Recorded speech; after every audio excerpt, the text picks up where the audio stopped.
Hi guys, it's Greg with Comicsfix, and I'm really excited today because I'm sitting here with the very funny Mr. Bill Corbett.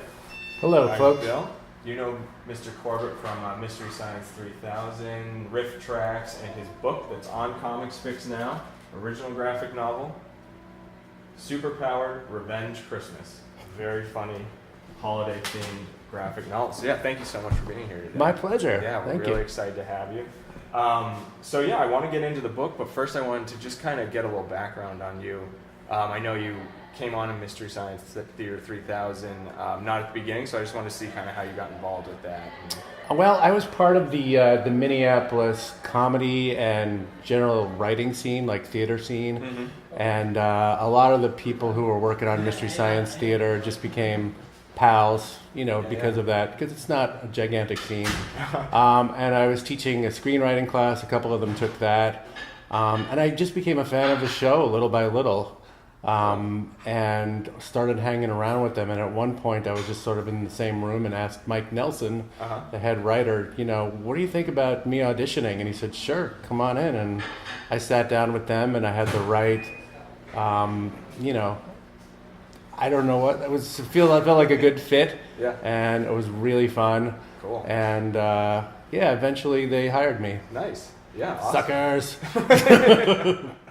Awesome. And then was it a pretty natural transition into RiffTrax from there? It's kind of a different frame to it, but pretty similar content, I guess. So yeah, with Mystery Science Theater, I started as a writer, and then when Trace Beaulieu left from doing the part of Crow, I took it over. But I did start as a writer, and with RiffTrax, it's a little more writing intense. Okay, yeah. Because we do a lot of stuff. We don't really have the fiction around the story anymore. Right. It's just three middle-aged dudes riffing movies. And yeah, it was a pretty easy transition, but it wasn't right away. I mean, we did a bunch of stuff. We were kind of in the wilderness for a few years. Oh, yeah. We tried something else called the Film Crew, which didn't quite click and didn't do business, but RiffTrax seemed like a good way to do it, which was to keep it digital, at least at the beginning, and not worry about pushing DVDs, which is difficult. Yeah, I bet. Yeah. And you do the live events for that, which is really cool. Do you have any coming up now? No, we just got through like a big spate of them. This year we did 4 live shows through Fathom Events, which is the company that produces stuff through movie theaters. It's like a simulcast. They do us. They do the Metropolitan Opera. So we're in good pedigree. Nice. And a whole bunch of other stuff, including old classic movies that people want to see together, like around the country. Oh, cool. And it gets beamed out to about 600 movie theaters around the country, sometimes in Canada, depending on the mood they're in. Nice, yeah. And it's so much fun. We do it live. So it's a little bit nerve-wracking. But we're on a stage somewhere, often Nashville, sometimes another city. But Nashville is where our producing partners are, so we wind up there a lot. Oh, nice. And we do it in front of a live house of people, which is great fun after spending so much time just with each other. Yeah. And getting real laughs. So I just love doing them. Nice. So how does all that get you to the world of comic books and graphic novels? I don't know, to be honest. I think it's just my love of writing and love of writing funny stuff. And I've always been a comics fan. I mean, there was a couple of decades where I sort of dropped out of awareness of what was going on in comics, but I've become more aware of it, strangely, through the fact that we have a lot of fans who are really into comics and are great comic book writers, like Gail Simone and Brian Michael Bendis and Matt Fraction. Oh, great. Kind of gotten to know them at least through the internet. And it's made me want to look at their work more, and I have. And it's like, wow, things are really cool in the world of comics right now. Like, the writing is so good. Yeah, absolutely. So a couple of years ago, a friend of mine who ran a comedy theater in Minneapolis asked if I wanted to write something for the Christmas show. So my mind just went to comic books for some reason, and I said, how about if I do a retcon of Christmas, just like reboot the whole idea as Christmas superheroes. Yeah. And we did it as a stage show, kind of story theater-like, and it was really fun, and it got great reviews, luckily. But then it just seemed like the next natural step was to make it an actual comic book. Yeah. So I did a Kickstarter, and with my friend Len Peralta, the Yep. artist for this. I raised enough money to pay him decently, which made me feel good. I didn't want to do it on spec. Yeah. So thank you, Kickstarter backers, if you're listening. You paid a good artist. And it took a while, but it came together. It grew pretty long. Yeah. Yeah. Longer than I thought. So that was the sense of, that was where I was a real amateur. It's like I didn't realize, I estimated 70 to 80 pages. It's 160 something pages. Yeah. But I hope it's still funny and interesting throughout. Yeah, it's so funny. We've had a chance to read it here, and we love it. And we've heard great feedback on it from the app and our users of Cool. it. Yeah, we love it. It's so funny. Thank you. So good. Thank you. Yeah. Do you have any comic book plans coming up in the future? Are you looking to still write some stuff? Or? Yeah, I really do. I got addicted. Yeah. It's a real fun form, and I mean the closest I had done to something like it before that was screenwriting, and there's some similarities, but the dynamics of it are really different in ways that I didn't understand. And just seeing what an artist can do is just so thrilling. Yeah. So I have a couple of story ideas. I'm afraid to talk about them because I think they'll just die right out of my mouth. That sort of writer superstition that I have. Yeah. But yes, I definitely want to continue in this form. Nice. Cool. Now, I know you said someone approached you to get involved in their Christmas show, but are you a Christmas guy? Is Christmas your time of year? Do you love it? Or to a point. I mean, I think like a lot of people, I'm ready, kind of the week before. Yeah. But the whole month and a half before seems a little overdone to me. Yeah. At the, right after Thanksgiving, the Christmas music kicks in. It's even before Thanksgiving really now, is, but it's just like they're just gonna extend it into summer at some point. Yeah. But yeah, by the end of it, when it really feels close, I get that warm fuzzy feeling again. Yeah, absolutely. And I have kids too, and they're kind of youngish kids. They're still really into Christmas, so I am enjoying it through them all over again. Nice, yeah. They must be pretty happy their dad wrote the Christmas story. I did, didn't I? Yeah. I wrote the Christmas Absolutely, story. Yeah, of course, yeah. Christmas-wise, are there any Christmas presents that you've ever gotten that just kind of stand out to your favorite Christmas present?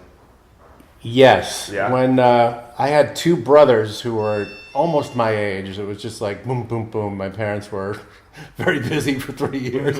So we were basically like triplets. Yeah. And one morning when we were really little kids, we came down and there was this like submarine kind of thing that you could be in. Oh, and wow. I think it was from actually the back of a comics book. Oh, wow. They had those toys you could send away back in the day. And we liked it okay, but little by little we saw the box that it came in. It's like, so that was hours of play in the box. And my father was pretty much, why did I just get a freaking box for them, Yeah. But that's a good memory. And is there a worst Christmas present that you've received? Oh, the worst Christmas present I received. I always think of it in terms of little kids because you get pretty zen about it as you get older. Yeah. Stuff comes and goes. But I remember the sinking feeling of getting clothes. Yeah. Which were just like, this is not a toy. This is not amusing in any way. Yeah. This is just utilitarian. Do not pretend it's a present. Yeah. And the other rotten thing I got for Christmas once was very sick as a kid. I remember thinking, this is a grave injustice that I am sick on Christmas. Thinking that it sort of works that way, that there's like justice and who gets sick and not. Yeah, absolutely. Cool. Well, we reached out to our Twitter followers and our followers on Facebook, and we asked them to send in some questions to ask you. Cool. Do you mind if we maybe go through a couple of those? No. Yeah, absolutely. I do not mind. So let me bring a couple up. So yeah, we got some great responses. Where do you get off writing Christmas comic books, Corbett? So let's see. This one comes from Fish Ro Da at Seaweed Otter. And you know Seaweed Otter? No, I don't. Okay. Should I? Maybe. He says, "Hey Bill, you are hilarious." Hi Fish Rada, if I'm pronouncing that I correctly. think you got it. Yeah. He says, "What was the worst Mystery Science Theater movie that you had to watch over and over?"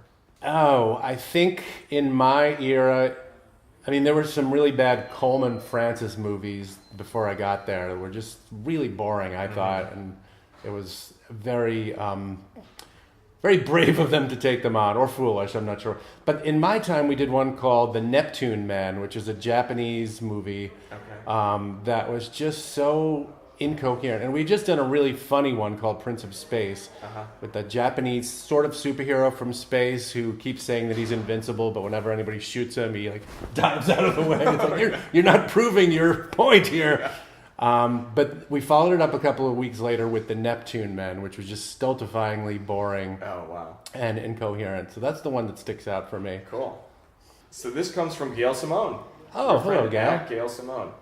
She says, Bill, when you guys riff on The Hobbit, will there be any mention of boner jizz? This is, for anybody who follows Gail Simone on Twitter, you know what this is. Mm-hmm. She started speaking in Gollum speak for a while, and Gollum was talking about boners, and I was kind of going back and forth with her about it. So, yes, there will be a lot of boners talk. Awesome. Thank you, Gail, for bringing that up. Our next one comes from Brian Hober at K6Fin.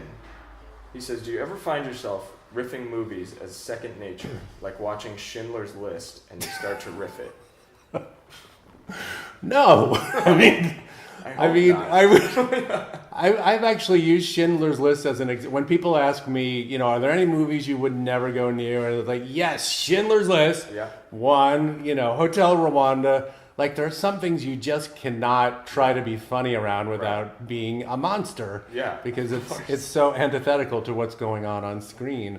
Yeah. So, would not venture into that. The closest we had, actually, was a comic book movie for RiffTrax. Mm-hmm. We did the first X-Men movie, which starts with Magneto's early days in a concentration camp. Right. So all we could really do with it was a meta joke for a while with me, saying, oh, X-Men, comic book movie. This is great, Mike. Thanks for inviting me. And then more and more as you stay in the concentration camp, just going, what is this? And are you sure you don't have the wrong movie?